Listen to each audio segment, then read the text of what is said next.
Good morning, sunshine! You finally made it to the pier, and that Caribbean sun is just calling your name.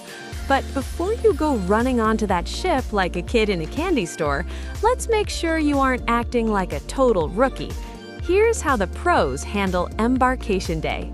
First things first, don't check your sanity with your luggage. Pack a carry-on with your swimsuit, meds, and travel docs. Your big bags might not see your cabin until dinner. And honey, nobody wants to explore the deck in travel jeans when it's 85 degrees out. The minute you step foot on that ship, open your app and do the e-muster. Watch the videos while you're waiting for the elevator. Then find your station, get scanned, and get it over with. Do not wait for the announcements to start. That's when the crowds get thick and my patience gets thin. While the first-timers are fighting over the last slice of pepperoni at the buffet, seasoned cruisers are headed to the hidden spots. Check the Solarian Bistro or the pub. It's quieter, the food is just as good, and you won't leave with a headache before the ship even sails. Hop on that ship Wi-Fi and finalize your dining and show times immediately. Those prime 7 p.m. slots at the steakhouse vanish faster than a free sample at the mall. If you didn't book it pre-cruise, do it the second you board. As soon as cabins are open, usually around 1 or 2, drop your bags and do a quick sweep. Check the safe, make sure the AC is humming, and if something's wonky, tell your steward now. Don't wait until 11 p.m. to find out your hairdryer is DOA. On Embarkation Day, the elevators are slower than molasses in January.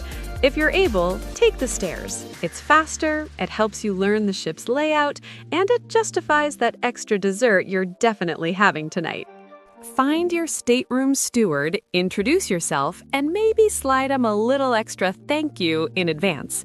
These folks are the magicians of the sea, and a little kindness and cash goes a long way in making sure your ice bucket is never empty. Don't just go to the pool bar, it's a zoo. Use this time to find the quiet lounge or the specialty bar that'll be your home base for the week. Plus, the bartenders are less stressed now and more likely to give you the heavy pour. Seasoned cruisers know the horror stories of roaming charges. Turn that phone on airplane mode before you leave the port. Don't let a quick check of Facebook turn into a $500 bill. Use the ship's Wi-Fi and leave the rest to the seagulls. The main pool deck sail-away party is loud, crowded, and sweaty. Pro tip? Go to the very front or the very back of the ship on a higher deck. It's peaceful, the views are better for your photos, and you can actually hear the ocean. That's the sip, sail, and Sass way. There you have it, boss lady style. Now go enjoy that cruise. If you've got a secret embarkation tip I missed, drop it in the comments. Don't forget to like and subscribe for more tips to keep your travels classy and your drinks cold. Bye, y'all.